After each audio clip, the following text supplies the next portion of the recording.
Walaikum assalam wa rahmatullahi wa barakatuh. There's benefit in putting some deadlines for certain actions, and there's good way of encouraging people to do certain good action. But the trouble is, when we start playing like this, we start practice certain actions which are not obligatory in such a way that it becomes a routine and people start practicing it. And when it gets to the point where the future generation, the next generation wouldn't know the rationale behind it, and it becomes a custom, a regular thing, and slowly it creeps into our dogmas, our rituals, our regular practice. And if people don't do it, they are considered either deviants or wrong, or someone who does not uphold the values of Islam, for example, or Ahl Sunnah, for example. And this has been the case for the last many decades. And as you could see, there are certain practices which has crept in, and on themselves they might be allowed and permissible. But they have come to the point where if you didn't do that, you are in a way an outcast from the family, from friends, from any circle. And people actually break ties of relationship with certain people if they do not do certain things. What they have been doing might be only a mubah act, permissible, as in this case, a permissible act to do something on a certain within a certain time frame. But when you do certain things collectively, as I said, people take it completely wrongly over time. Those who initiate it, their intentions are pure, their purpose is very clear, and they only want to encourage. But it takes priority over everything else to the point that people actually, in order to fulfill that particular obligation, sort of self made or self imposed obligation, they would go out of their way and maybe even miss and even risk certain other obligatory practices which are ordained by Allah and Rasulullah sallallahu alaihi wasallam. And it's not something that I'm saying because I fear that we have seen it in similar practices people have been doing. There was a group about Duru Sharif, there's a group about certain other azkar of the day, and generally we would discourage all of that in order to not get into the same trouble again and again.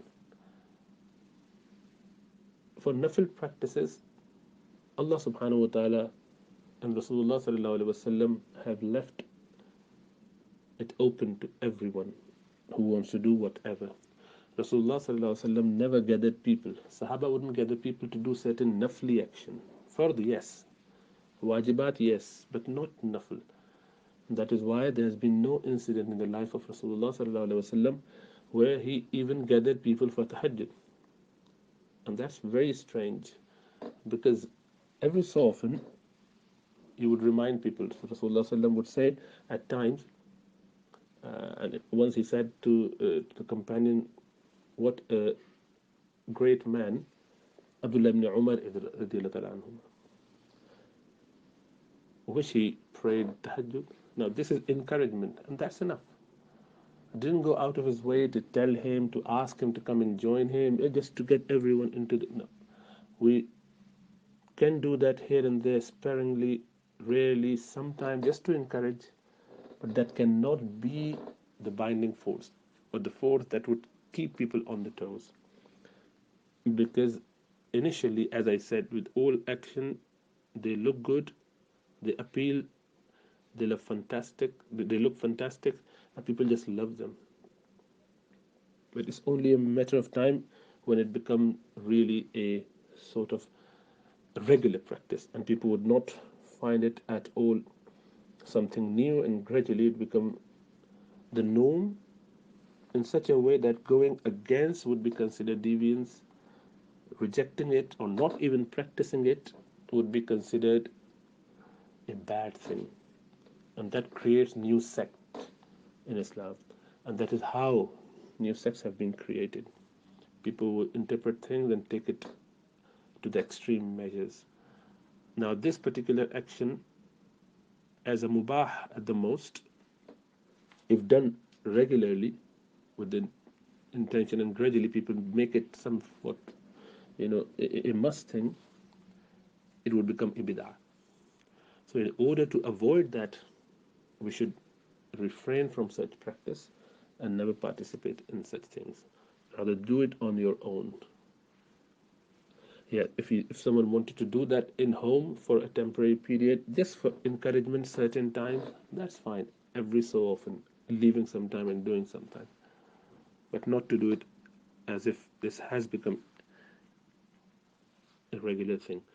And as I said, people who initiate always know the game and the rules of the game, but subsequent generation don't know, don't understand, don't get the whole picture, and they take it wrong way. May Allah save us from any innovation in deen.